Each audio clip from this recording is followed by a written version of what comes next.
There's a saying that if you take care of the minutes, the years will take care of themselves. The most important minute of our life is the next minute, continuously, minute after minute. So no matter how bad it is, no matter how neurotic you are or traumatized you are, or no matter how mistreated you are by the external world, poverty, racism, war, sexism, we always have influence over who we are becoming. We can learn a little, we can grow a little, we can heal a little continuously. So we start with who we are. And the point being, whatever your circumstances are, the primary source of whether your life feels full and satisfying is you, even in shitty circumstances. The shittier your circumstances are, the more important it is to claim the power that you have for your relationship to your circumstances and how you protect yourself from them as best you can and make as good a life as you can inside your own mind, inside your being. You do not know what secret wars are going on down there where the spirit meets the bone. Just look out there in the world and for your own sake, have compassion for everyone you meet. Doesn't mean you agree with them. You can still resist. You can still think they belong in jail or whatever, but you still wish they didn't suffer. And point being, less dramatically, just strangers on the street. You look at them and you go, wow, everyone has a secret struggle. And to be someone who can look at others with a basic benevolence and goodwill is kind of comes from, wow, I don't know you, and yet you're dealing with something over there. And to allow that to gentle your heart. Paradoxically, this attitude actually enables you to be more assertive in healthy ways for yourself because you're not complicating it and muddying the waters with your angry reactivity. You have a lot more authority that comes from really seeing another person. So the Buddha observed a long time ago that existence includes three characteristics of impermanence, interdependence, and challenges. Dukkha, challenges. And so there are challenges, they're inherent. If you drop a brick on the foot of a Buddha, it will still hurt even after enlightenment. Life is challenging. It's not only challenging, but it includes challenges. Okay, that alone does not create suffering. It's when we apply the second noble truth, routinely translated as craving, to these three inherent conditions, impermanence, interdependence, and sometimes challenges. It's when we apply craving, which is sometimes translated as attachment, which is a problematic translation because, as I know as a psychologist and a parent, there's healthy attachment to those we love, and we want to develop secure attachment. Also, as a longtime rock climber, there's a place for being attached to what you're holding on to. It's when we get caught up in craving that things get problematic. So what is craving? Scientifically, biologically, craving is a drive state based on an underlying deficit in meeting a need, an important need. Craving is a way of meeting our needs. It's a problematic way of meeting our needs because it includes contraction, pressure, and a lot of negative emotion, but it is a way for lizards, mice, and monkeys to meet their needs. Okay? On the other hand, when in kind of the core of our being, under the surface of our busy mind, but in the core of our being, increasingly embodied in a felt way, when then there is an underlying sense of enoughness in the present, a sense of worth in the present, a sense of calm strength in the present, a sense of equanimity and emotional balance in the present. When that is true in the present, even when we face impermanence, interdependence, and challenges, we do not have to add suffering to it. Because we do not need to add craving to it. There is a sense of an enoughness.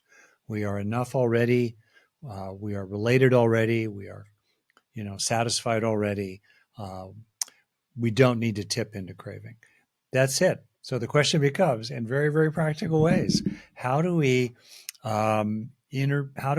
make wise efforts out in the world to reduce the challenges that give people pain, and then how do we inside our own minds build up the strengths that enable us to meet the challenges of life without getting stressed and contracted and selfish and positional, envious, mean and bitter about it. That's the essence of practice. There is no end to challenges. There can be an end to suffering. Right. And I know they say that some translation says that, life is suffering, but, how I interpreted that, there is suffering in life, right? It depends on the way that we interact and interpret and go about these experiences. And I'm a longtime rock climber as well, Rick, and I know Ah, exactly what you're saying, right? Because as a climber, you're supposed to hang on yeah, the wall, but use as least force, strength, and energy as possible, right? So yeah, it speaks to what you're saying about, yes, we can be attached, right? yeah, And hold on, right? We can't just let yeah. go. But I think what I hear is there is a spectrum where people go excessively, right? In where desires and cravings almost, force your body to do more than ideally what we would want to do. And there would be wasting time, energy, and we can see that with relationships and work and other things like that. Yeah, I'll give you a little example just from right now in my life. So I'm dealing with a situation in which, in my kind of broad working environment, I'm going to be a little vague. There's someone who's a very strong personality and has a lot of talent, a lot to offer. We're not sure what the long-term result here will be, but a lot to offer. And yet, someone who is really very opinionated, kind of pushy, and tends to deflect work that they properly should be doing to try to get other people to do it. So I've got to deal with this. I'm in the middle of kind of an email stream about it. Question is, okay, same circumstances. Do I approach it from what I call the red zone, in which I don't feel safe enough, satisfied enough, and connected enough in the moment, and thus get into fight, flight, stress, freeze, appease, patterns that are familiar, I'm sure, to people who have been present in your podcast before, right? Do I get caught up in the red zone, threat, and the feeling of it, pressure, righteousness? I'm going to make my point, right? Or whoop, do I deal with the same challenge, the same situation with a sense of big picture perspective, a spaciousness of awareness, not turbocharging my reactions to this specific issue with associations to my childhood and past work situations where I just felt pushed around by people, and I've had it up to here with being pushed around by people, blah, blah, blah, right? Do I deal with the same fact on the basis of the green zone, where I'm calm, I'm measured, I I don't allow myself to get caught up in. I don't ruminate. I don't feed anger. I don't feed ill will. You know, and I take appropriate action much more skillfully as a result.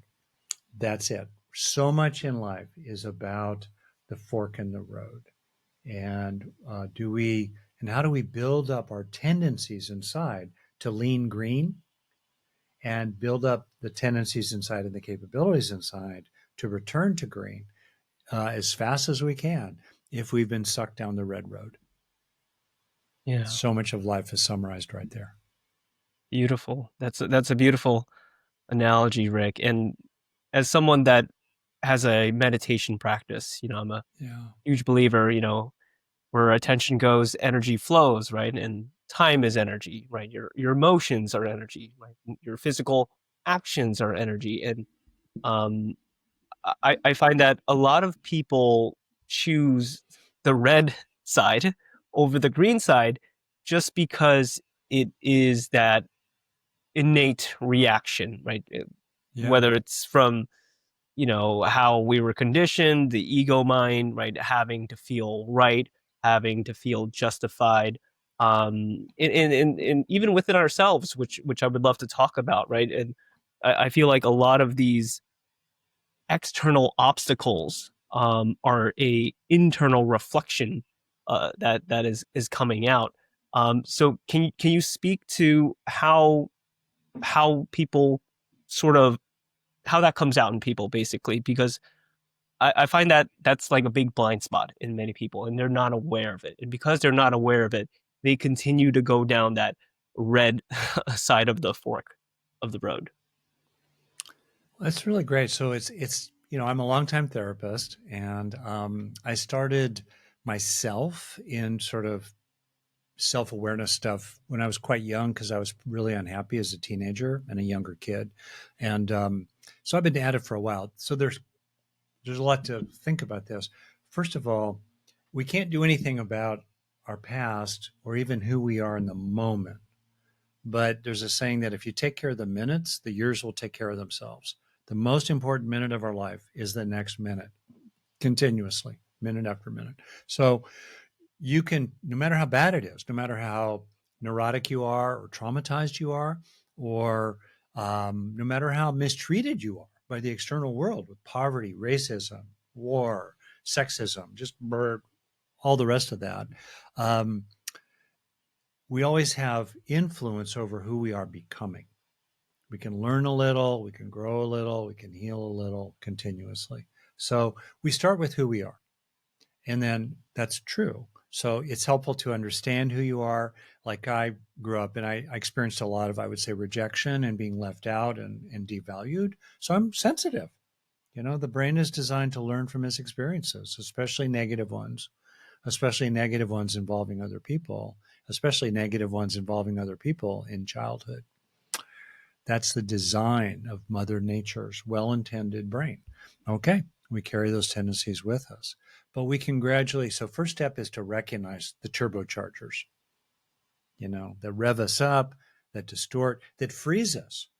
We tend to avoid risking the dreaded experience that we had when we were young, even though today it's a low risk, really. And even if we did experience it, it wouldn't be so horrible to speak more from the heart, to be a little braver, to be a little more courageous, interpersonally included with, other people. So we can know these things about ourselves and we can guide ourselves based on that. So that to me is really important. Number one. Number two, even with our own uh, wonky brain, wonky mind, whatever, still inside you, me, even with all that, there is innate goodness. There is the inherent peacefulness and spaciousness and cleanliness, in a word, of awareness. Awareness itself is never stained by what passes through it. We can abide as awareness. Unless a person is truly demented or psychotic or delirious, they can observe their own mind. They can step back from it and be mindful about it. That's always available to us. So we can take refuge in awareness. We can take refuge in mindfulness. We can take refuge in our own good intentions. Just knowing that, even as I am. And for many people, there's almost a taboo about recognizing that they're a fundamentally good person. Well, your intentions are good. You recognize other people as fundamentally good people. Yeah, some warts, and don't talk to them after they've had 3 beers, but basically good people. Okay. Don't get them going about Donald Trump or whatever, yay or nay, but basically good people. Well, we can recognize that about ourselves. So to me, that's the second thing, self-knowledge and recognizing your own goodness, and then help yourself learn a little. Stretch yourself a little bit, expand the bars of your invisible cage a little bit, recognize that it still is okay. And so increasingly you stabilize who you are becoming step by step by step over time. So for me, those I would say are really key, kind of to summarize, I might say, there's the self-knowledge part, there's the heart, and then there's the muscularity of getting on your own side and helping you grow a little bit every day. Mm. Yeah, I love how you make it so simple there, Rick. And it's as you say that, it brings up things in me as well.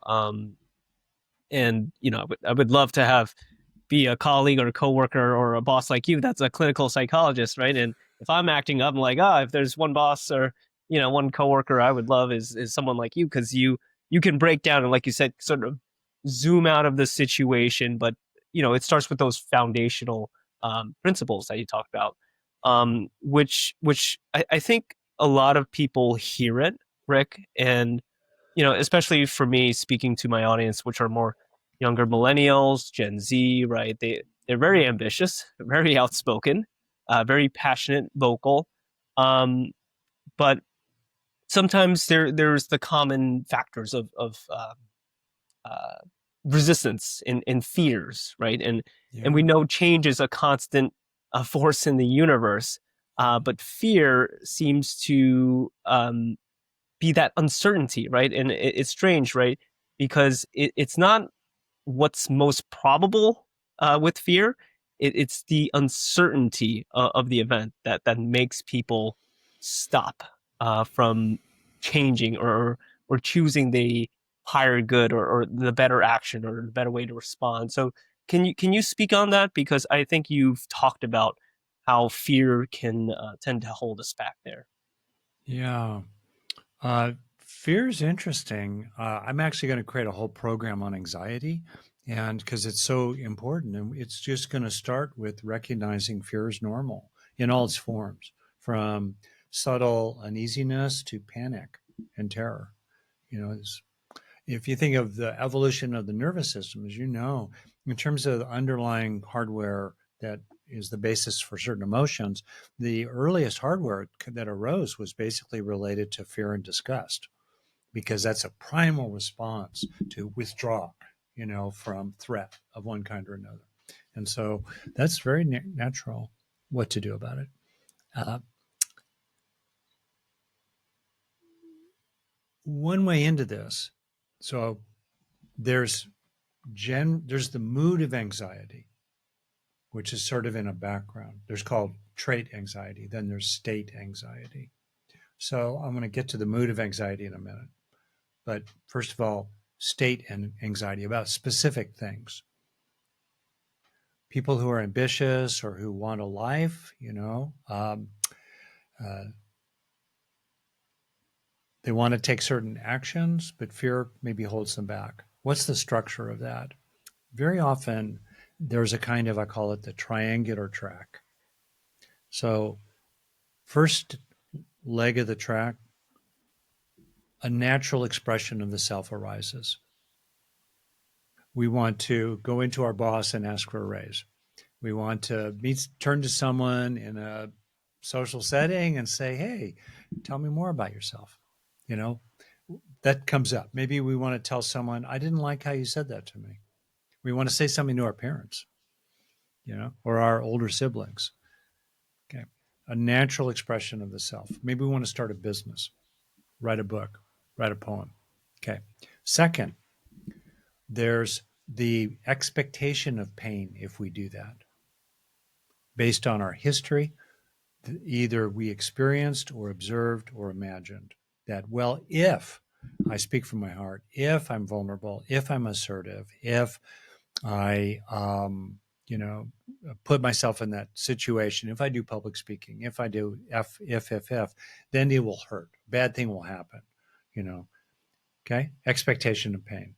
And then the third leg around the triangular track is what psychologists call the defense, the shutdown, or the deflection or the swerve to prevent the dreaded experience. So we have natural expression of self, anticipated dreaded experience, strategy to avoid risking that dreaded experience. And that very often happens in the mind and brain in 3/4 of a second, 3/4 of a minute. Comes up to do something, we don't do it. So what can you do? You can be aware, often in retrospect, wow, what was the dreaded experience that what I did there or did not do there served the function of preventing.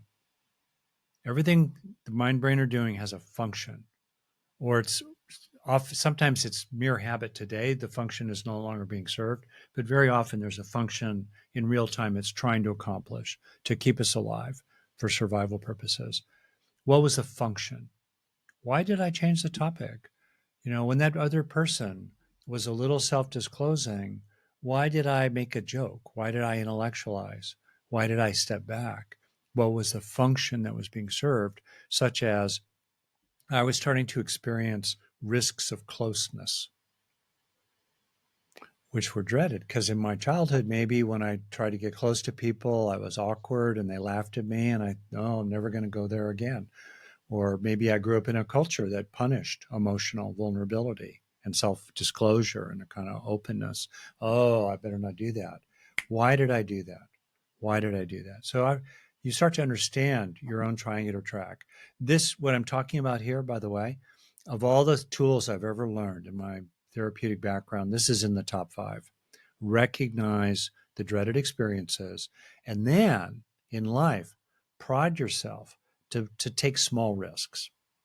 So we're still with fear. Identify what you're afraid of, understand the function that the fear is serving. What is it trying to prevent you experiencing? And then in a measured way, if the risk is low of the event that would produce a dreaded experience, and then if the event occurred, realizing I wouldn't actually feel that bad today. It felt horrible when I was in 8th grade, but today I would kind of shrug it off. Plus, I have more capabilities today. Then prod yourself to take that one step of risking that dreaded experience. And then when it goes well, which it will, 98% of the time at least, especially if you're trying to help yourself rather than sabotage yourself, pick risks you'll succeed at, like rock climbing. Pick climbs you're not going to die on, right? Duh. So then when it goes well, yay, internalize that experience, slow it down, help your brain learn. Let it in, let it in, let it in. Engage positive neuroplasticity to really get it. Okay. And thereby push the walls of your invisible cage back one step further. And then keep going. Raise the bar now to risk the dreaded experience at an even higher level. And when it goes well, repeat the process. What I've just described, top 5, tied for first place. Wow. Thank you for that. And that's a treat for us because we kind of got to the summit of all these, different tools and strategies and recommendations. And I liken it to rock climbing because I do find that the mind body connection and why it's so personal to me, Rick, is I've had, physical illness, eczema for over 25 years of my life, doing everything under the sun, conventional medicine, right? That was supposed to work. And for me, the trauma that created was like, okay, medicine doesn't work. So I'm never going to heal because I done things that supposedly were supposed to help me, but it didn't help me. And it was that meta awareness, that meta consciousness that you're talking about, that self reflection was like, okay, well, is it really the disease, the physical disease, or is it somewhere in my belief system, in my conditioning, in my experiences that is not allowing my physical body to heal because I'm not allowing myself to heal? Yeah. So that was a breakthrough for me. And to speak on your point on taking small steps was like, okay, instead of saying like, oh, I can't heal, then like maybe I can heal. So if maybe I can heal, then I will take this step, this action. And it's fairly similar. So I started doing things that supported my health rather than, be in a boat in the ocean waiting for the wind to take me ashore, type of deal. And it started happening, right? And it, like rock climbing, you start at V0, V1, V2, V3, and then you can get to the harder climbs. And, finally, you get to a state where you feel comfortable, right? And going through all these experiences. And I think my experience speaks to many people's experience, right? And, whether it's physical, emotional, mental, there seems to be this limiting belief system, this pattern, this idea. And it sometimes for me, and I feel like it goes both ways. You have to have the mindset first, with the physical activity, the practices, in order for both of them to work. Because I tried just the physical for the first quarter century, and it didn't work out. And until I applied, this meta awareness, right? It's like, okay, maybe it's this situation and how I'm reframing it, and maybe I'll take a step, like you said, the small risk, and it turned out well. So, yeah. Well, I feel for you, and I've never had that condition myself. I read about it in a book that I highly recommend.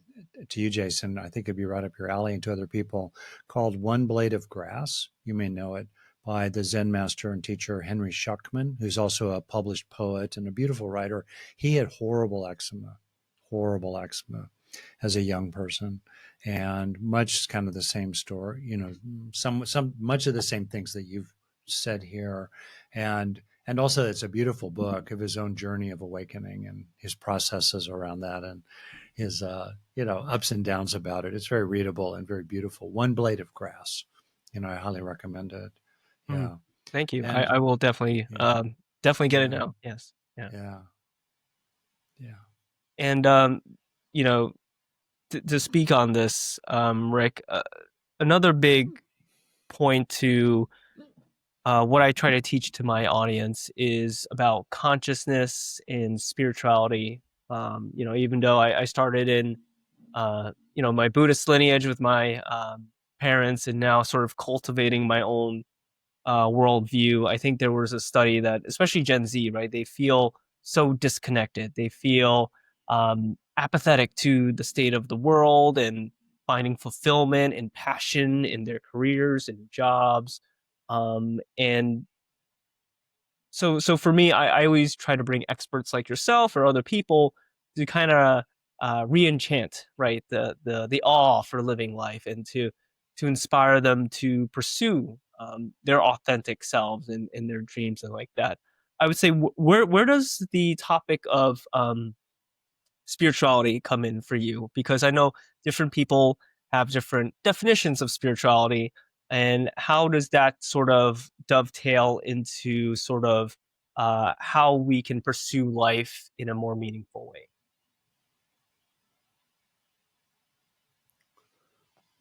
You're not fooling around.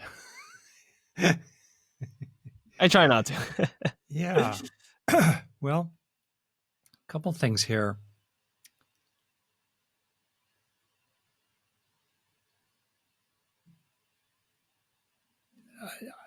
I'll offer a view that people can disagree with, see for yourself. My view is that the world has always been challenging. The world today, if someone is listening to this show and has the tech, has the resources to be able in the time, the world in many, many ways is better than it's ever been historically. While we are also facing unprecedented, potentially existential, catastrophic threats: global warming, AI, thermonuclear war, just efficient totalitarianism with surveillance and genetic engineering and all the rest of that. These are unprecedented challenges. We need to come together and act collectively to make a better world and take heart.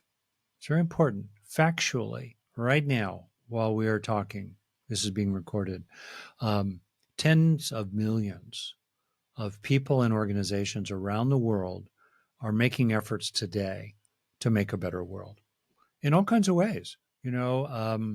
Parents coming together to improve their kids' schools, scientists working away on this or that, medical progress, people fixing holes in the street, gradual improvements in civil society. Many, many people are making really serious efforts. Meanwhile, yeah, there are forces that are dragging us, humanity, over a cliff. Lots going on. So, there's a saying, better to light a single candle than to curse the darkness. And there's a place for, being upset and disheartened and so forth. Fine, got it. What can you do to help? A minute of your time a day, $1 a day. How can you help? And create something on your own or join with others who are making a better world. You don't like the world as it is. What can you do to help? Even in wherever you are. There's a boy named Nkosi Johnson. He was born with HIV/AIDS in South Africa in the 1980s. And can you imagine? Mother was a sex worker, pushed into that role. She got HIV/AIDS. He was born with it and all the rest of that. And he pushed past the shame and the stigma. And he became a national advocate for people with HIV/AIDS, especially children. And one of his sayings, which I will paraphrase slightly, was do all you can with what you've been given in the place where you are, in the time that you have. And if that 12, you died at 12. And if that little kid could drop that kind of wisdom and live from it, fuck. What am I doing if I'm not doing the same? So that's my opinion. And that, in other words, so that's about that collective action to make a better world. Then for yourself, circumstances are circumstances. I remember someone saying to me once who had traveled a lot, he said, Rick, it's really interesting.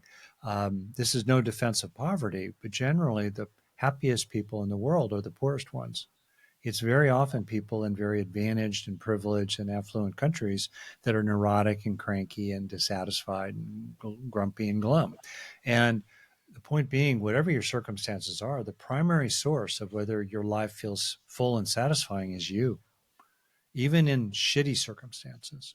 The shittier your circumstances are, the more important it is to claim the power that you have for your relationship to your circumstances and how you protect yourself from them as best you can and make as good a life as you can inside your own mind, inside your being.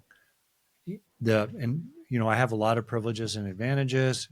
Go the other way. The worse they're treating you, the more it is that it's important for you to stand up for a good life inside your own mind. That's my opinion. Now, specifically, I contemplated suicide at a certain point in my life. I didn't get super close to it, but I was like, whoa, I felt so crappy. I really wondered why. And I think it's really important for people to find their why. And what's your why? And in my view, the great whys basically fall into three major categories. Why keep going? Number one category broadly is quality of life. A glazed donut tastes pretty darn good. Listening to Jason talk, pretty darn good. Watching your sports team. Love, deep wise, reading something beautiful. Great. Quality of life broadly. All right. Hedonic purposes. Second major why is service, eudaimonic purposes. Independent of whether it feels good and improves your quality of life, you're going to volunteer at the animal shelter. You're going to help your friend. You're going to put your effort to contribute to other people. And some of these whys are not mutually exclusive. It could be that for me, I bet for you, Jason, many others, service and quality of life can very often go together. Fine. But even without quality of life, you would still serve. You would still help your friend, even though it's a pain in the butt and you'd rather do something else. You're still going to help your friend. And then the third major why is learning broadly, like just acquiring new information. Like, wow, I want to know what's up. I love science. What's up? And for me, learning also involves personal healing and growth. And these again will support your quality of life and support your capacity for service, but learning lives in its own right. And of course, the ultimate learnings are spiritual. Now I'm at your spiritual question. Where does spirituality fit into this? It's one of the three great whys: happiness, service, and spirituality, or learning broadly, I'll just say. Yeah, that's what I would say. Beautiful. And if I could just add one more thing, especially for people who feel disheartened. And I get it. I'm a boomer.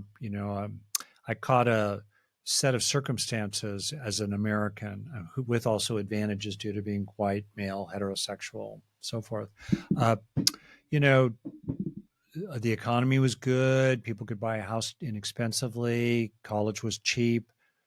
Yeah.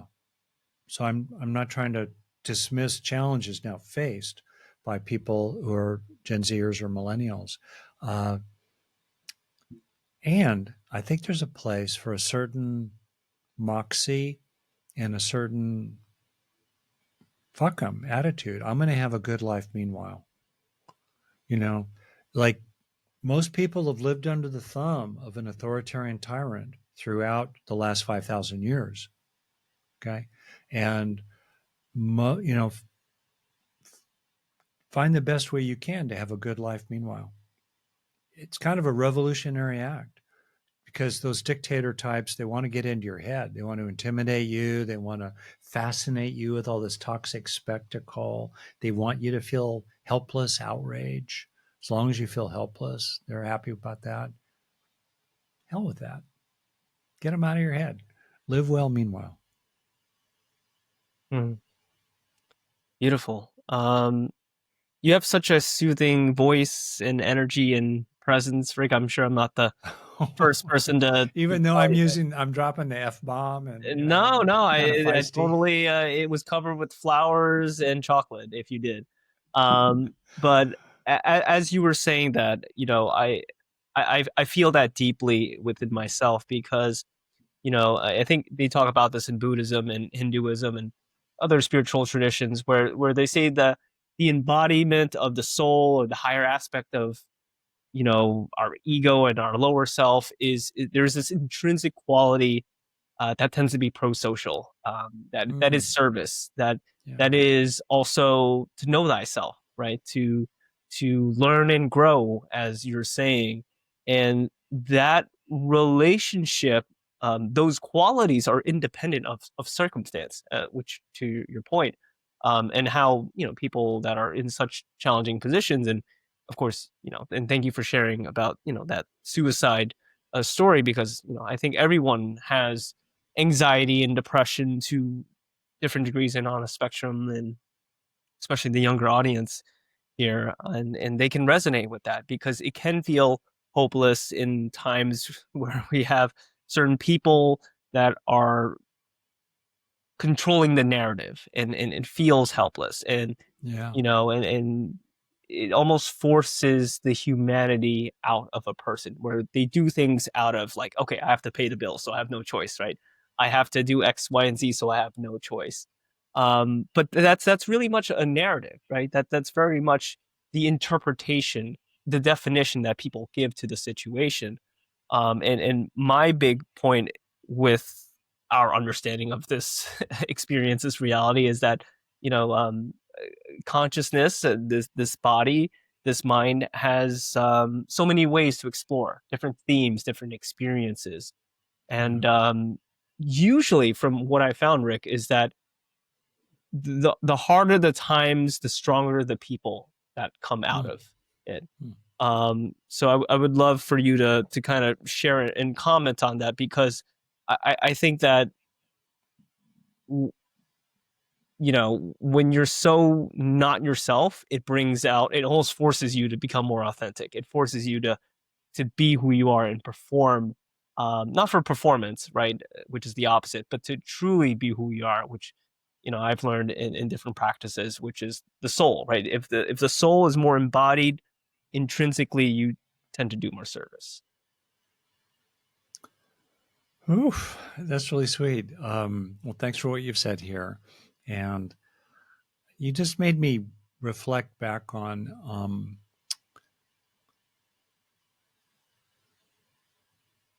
what I would have felt as a 29-year-old or a 22-year-old, maybe, listening to this 73-year-old guy today. And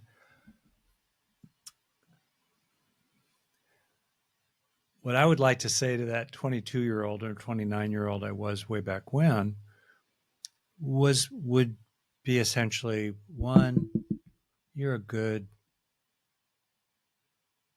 person, chill, trust in that. And second, I would say be watchful for what you add to your situations. So I'm thinking again, let's say people who are struggling to find work. They're in a job that sucks, but it's hard to get out of it to a better one. Tight market, to 500 people applying, AI filters, but, or they don't have the money to get out of their parents' back bedroom, or They don't feel comfortable dating because they just feel like they don't have it together enough to really go out in the dating market. Circumstances or eczema, illness, circumstances. Okay, those are the conditions, including we're we're goal directed. We're working hard, right? We're ambitious, like you said. We're in grad school. We're in college. We have a second job while in college. We're working hard. What do you add to it? What is the tension, the pressure, the physical contraction, the attitude, the ruminating complaint that you add to the facts on the ground? Be careful about that. Be careful about that. And I think a lot we add unnecessary suffering to our situations. You know, yeah, Mm. yeah. Thank you for that reminder, because um, so much of it I find in personal development is about letting go, right? And it's Yeah. also, and I know you said, like, if you want to be happy, let go a little bit. If you want to be really happy, let go a lot. Which is very I got sound. to give credit to Ajahn Chah for that Okay. line. And Ah, if you want to be completely happy, let go completely. That was yes. from him. Okay. Ah, cha cha. I will have to remember that. Yeah. But on the reverse side, because I always try to follow, as an acupuncturist, duality, yin and yang, Oh, masculine and nice. feminine, positive and Yeah. negative.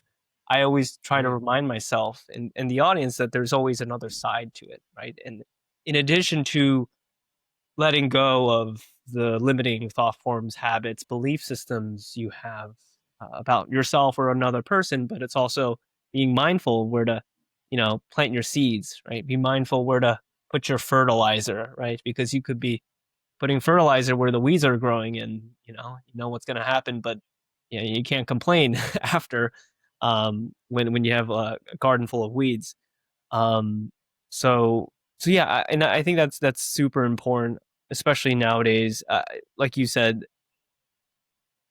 humanity, technologically, objectively speaking, we've been never so advanced before. Our understanding of the universe, our understanding of our biology, psychology, has been never been, as advanced, right? We know so much, and yet on the other end. Plus, if you like music, this is the Oh yeah, best time music. in the world to be alive. If Yes. you like good video, best time. If you like access to spiritual teachings, tap your phone, bang, you're listening to profound wisdom, any and all teaching. And if you like good beer or chocolate, this is the best time in the world to be alive. Okay, keep going. Sorry At about at that. a push of a finger, I can get a I beer. had to add that. I had Yeah, to add that. And yeah. sports TV, Sports TV. Yeah, yeah, no, because gaming. Oh my gosh. I, Yeah. I was a huge gamer, and Uh, now I'm not. But yeah. I just think about, how in the past we had to go out to physical stores to buy the physical copy. Now everything's at a push of a Yeah. button, which actually brings me to my next point, which is, like, we have so many things that are, you know at our convenience, and Mm, technology is so advanced. But intrinsically speaking, on the inner development, right, of people, of organizations, of governments, there it is clearly very lacking. And I feel like it's lacking because there's certain patterns that you've been talking about, which I feel like at a larger scale, into talking about the collective state of consciousness, certain groups are holding on to control. Um, like you said, kind of sharing this fear narrative. While there's, of mm, course, a huge majority of the population too also are awakening to this. So, do you mm. have any, I guess, advice to share on how we can navigate the shift? Because I find that this is fundamentally a shift in our consciousness, right? In the way that we see the world, rather than a shift between, like, economies and, different opposing governments and things like that. I think it's really a shift in our awareness of what life is. Well, first off, uh, I appreciate you, Jason, and you're very deep, and these are really deep inquiries, right?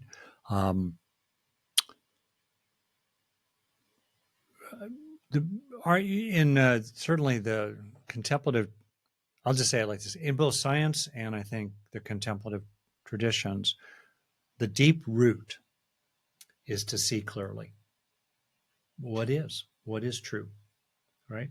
What causes suffering? What causes suffering to diminish? Uh, you know, why do the planets go around the sun? The deep seeing. So if we look out at the world today, and if we look at history going back roughly 5,000 years, the written record, roughly 10,000 years to agrarian, large population uh, civilizations, and then before that, roughly 290,000 years as a human species in hunter gatherer bands. And before that, another 2 million years of hominids, ancestors who could manufacture stone tools. And certainly for the last million years, use fire. Look at that. If you look at today, you see extraordinary concentrations of wealth and power that feed each other. And you can see that over the last 5,000 years. Concentrated wealth and power that feeds itself so that the 1% could eat while the 99% were hungry. That's history. Game of Thrones, mainly for the last 5,000 years for most people. Today, 8 men, Elon Musk included, Jeff Bezos, Elon Musk, 6 other guys, they're all dudes. 8 men hold as much wealth as 4 billion people today. Today, about $2 trillion a year are spent on bribes around the world to influence governments corruptly. Today, there are roughly $600 billion a year in subsidies to fossil fuel companies who are ejecting greenhouse gases into the sky and making money like bandits along the way. These are facts. You see that clearly. Why is it like this when it's a world that works extremely well for the few? It's okay for some, and it's pretty crappy for many. Why do the many put up with it? Why? How did it get like this? And this is where I think we go back to our hunter-gatherer background, because factually, and people can look this up, it's science, inside our hunter-gatherer bands, human bands, we developed a unique primate species social strategy.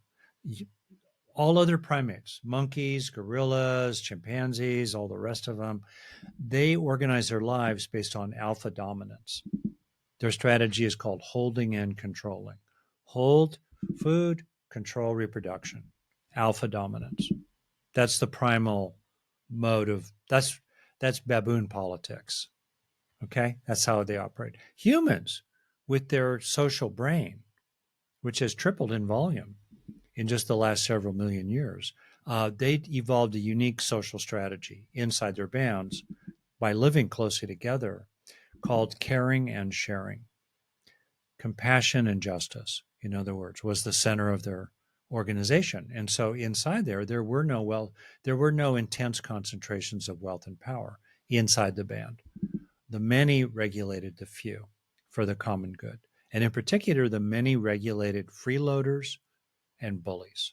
Freeloaders who are takers or who externalize their costs on others, like companies that pollute and send their stuff downstream or dump their shit in the sky to stay up there for thousands of years to come,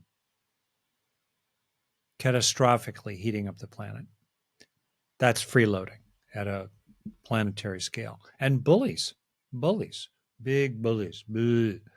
Well, unfortunately, what's happened with large populations and food surpluses and so forth is that we lost that natural home base, original basis for healthy human politics broadly. And now we look out there in the world and what we see are freeloaders and bullies. I don't mind people earning a lot of money. Good for you. You know, I work hard. I earn money. Fine. But freeloading, manipulating the laws for rich people, rich man's law, poor man's law, no. Bullies, People using power unfairly, unjustly? No. So to me, the challenge in the 21st century is to restore healthy human politics on the basis of our underlying biology and history of compassion and justice. And so I founded the Global Compassion Coalition to do exactly that, to create structures and forms at a scale that would allow humanity to come together as an us across boundaries of religion and state and language and gender and generation and whatever, come together like our ancestors did to be powerful enough to create more of the common good. And to me, that's the name of the game. The name of the game is to do what our ancestors did.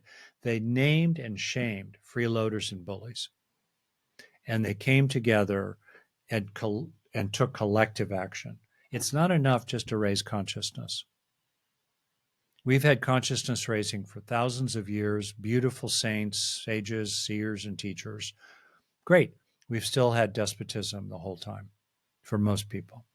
We need to do both, raise consciousness and organize. Collective action. Two people form a collective, and then 3 and 4 and 44 and 400,004. That's what will change the world for the better.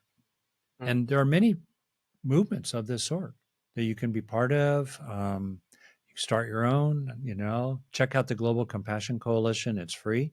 I love you all to be part of it. The more people who are part of it, the bigger we are, the stronger we are for the greater good. But this analysis, I think, is really the truth. The truth. It's kind of like, yeah, I had a guru who said, if you're in your kitchen and you have this brown paper grocery bag, it's a pretty American metaphor, maybe applicable elsewhere. You have this grocery bag and it's got stains in it and it's sort of stuffed and overflowing and things are falling out and there are a bunch of flies buzzing around it. What do? Well, you recognize that as garbage and you take it out, recognize. So recognize freeloading, recognize externalizing costs, recognize bullying, recognize power used unjustly, recognize callousness and cruelty rather than compassion, recognize performative cruelty to establish, to make people afraid and to preserve group identity. What we see in the world today, and certainly in America, is right out of the classic authoritarian textbook for thousands of years of examples. See it clearly for what it is.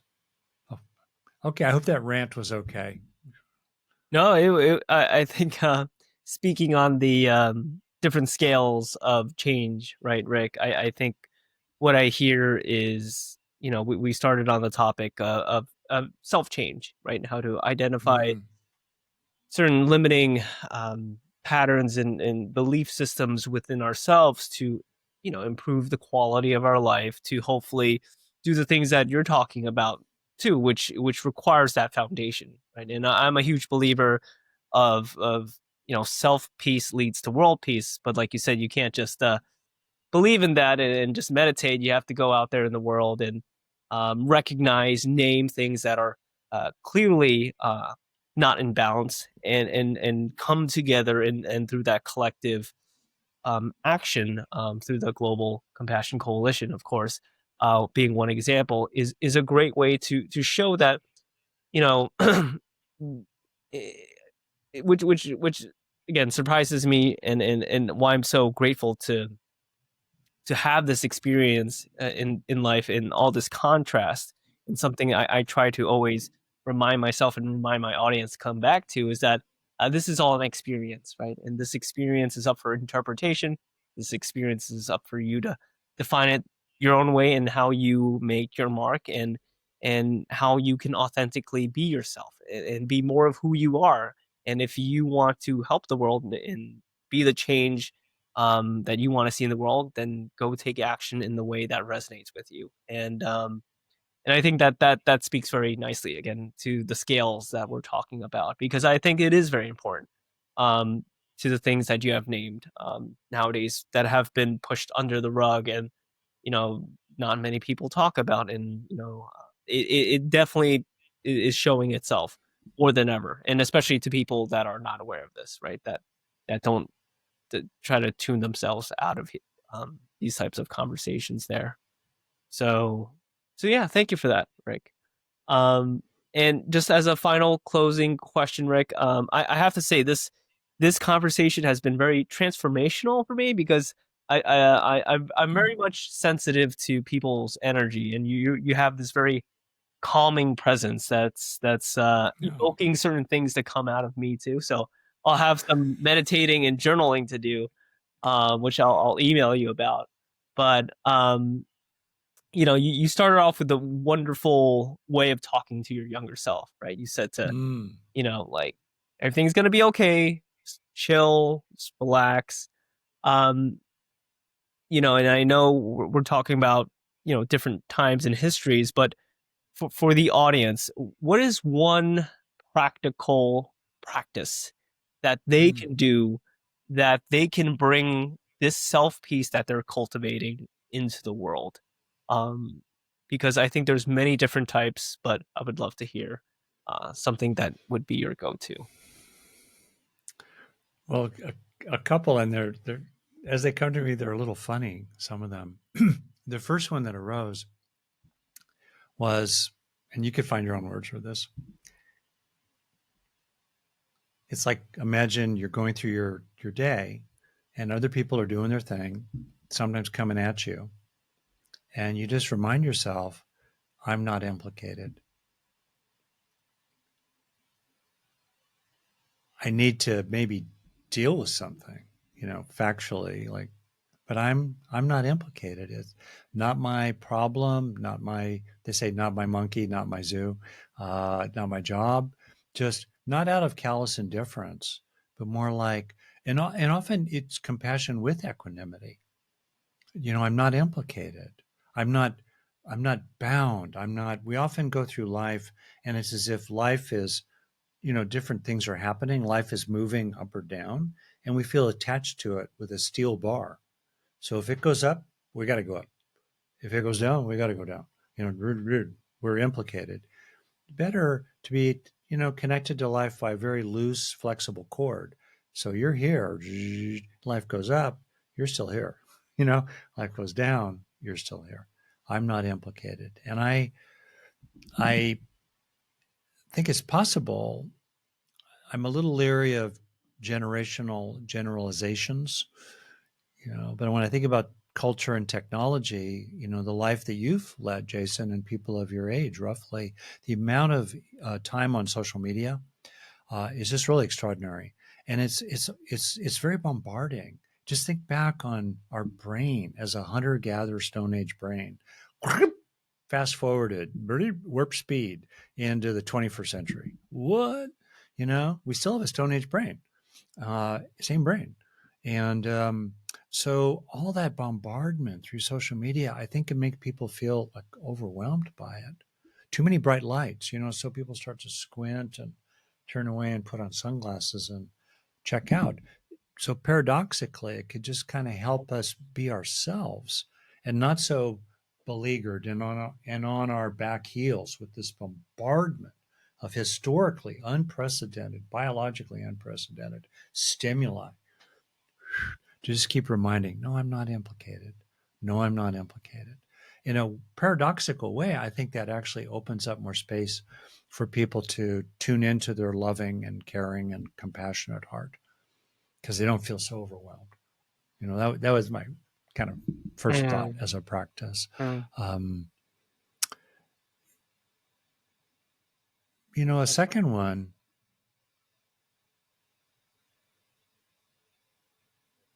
is to invest in yourself.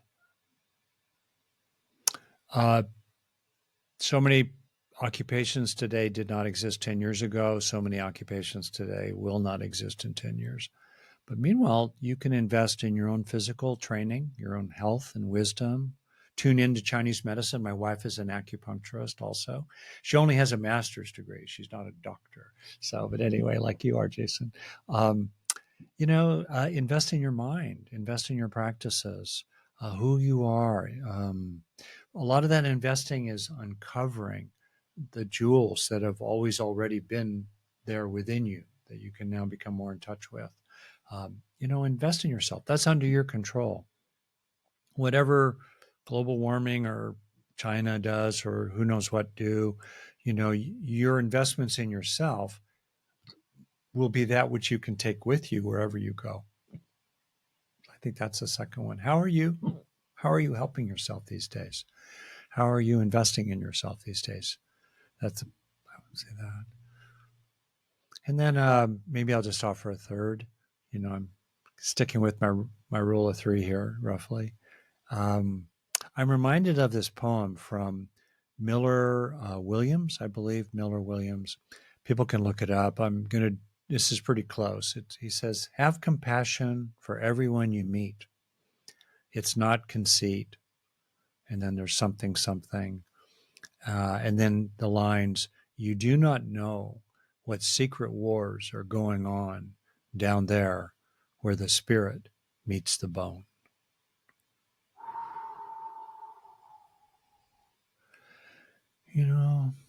Just look out there in the world and for your own sake, have compassion, for everyone you meet. Doesn't mean you agree with them. You can still resist them. You can still oppose them. You can still think they belong in jail or whatever, but you're not, you still wish they didn't suffer. And point being, less dramatically, just neutral people, strangers on the street, you look at them and you go, wow, everyone has a secret struggle. And to be someone who can look at others with a basic benevolence and goodwill, bodhicitta, it comes from, wow, I don't know you, and yet you're dealing with something over there. And to allow that to gentle your heart a bit. Paradoxically, this attitude actually enables you to be more assertive in healthy ways for yourself because you're not complicating it and muddying the waters with your angry reactivity. You have a lot more authority, that comes from really seeing another person when you say, hey, that really didn't work well.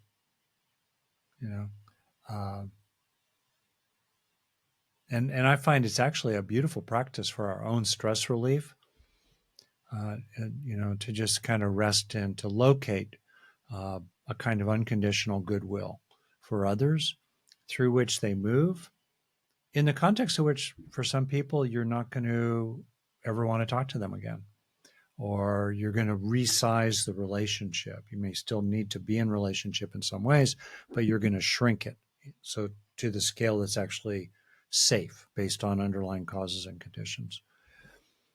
But but still, meanwhile, you can kind of rest in knowing like I see it in your face right now, Jason, like your own kindness and good wishes for people. Resting in that. Yeah. If I could have a recording of that, Rick, I would play that as my alarm clock every day. Those three takeaways, and I'm like, okay, I'm ready for my day now. It would be this is recorded, modern. Yeah. Yay. But it would be a long one on your clock. Maybe It would be a something long really one. short. It would be. Yeah. But I just appreciate you as a person, Rick, your energy, your teachings, your work, right, and your mission. And same here. And, as you say that, again, it brings out a stillness in me too, right? And coming back to what's the point of all this? Why am I having this conversation with Rick? Why do I think about all this logical ways of helping people when it comes down to such a simple point, right? So you're saying is just meeting the person where they're at and seeing them compassionately, not being attached and implicated to what's going on. And I just find that it's so simple but so powerful. And throughout this conversation, it has really rested my heart. Not only my heart rate, but my my heart itself, Rick. So thank you for that.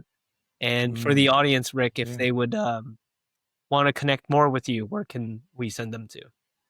Oh, nice. My website, my name.com, Rick Hanson, SON, rickhanson.com. Great. Tons of freely offered resources. And I would really encourage people, given the kind of the sentiment of this conversation, Jason, check out the Global Compassion Coalition. Everyone's welcome to be part of it. Doesn't cost anything. It's just a show of support for compassion and justice. The more people we are, the stronger we are. Really encourage people to check that out. globalcompassioncoalition.org. globalcompassioncoalition.org. Those would be the two things. If some people want, uh, in my own website, you can get my free weekly newsletter, Just One Thing, which has a practice each week, something very simple and specific you can do. This week is Drop Tart Tone. I don't know when this will air, but whatever it will air, that's what we'll have that week. You can sign up for that. Also, we have a great newsletter and a lot of other resources at globalcompassioncoalition.org. And you can kind of just give us your name. We'll never sell your email address.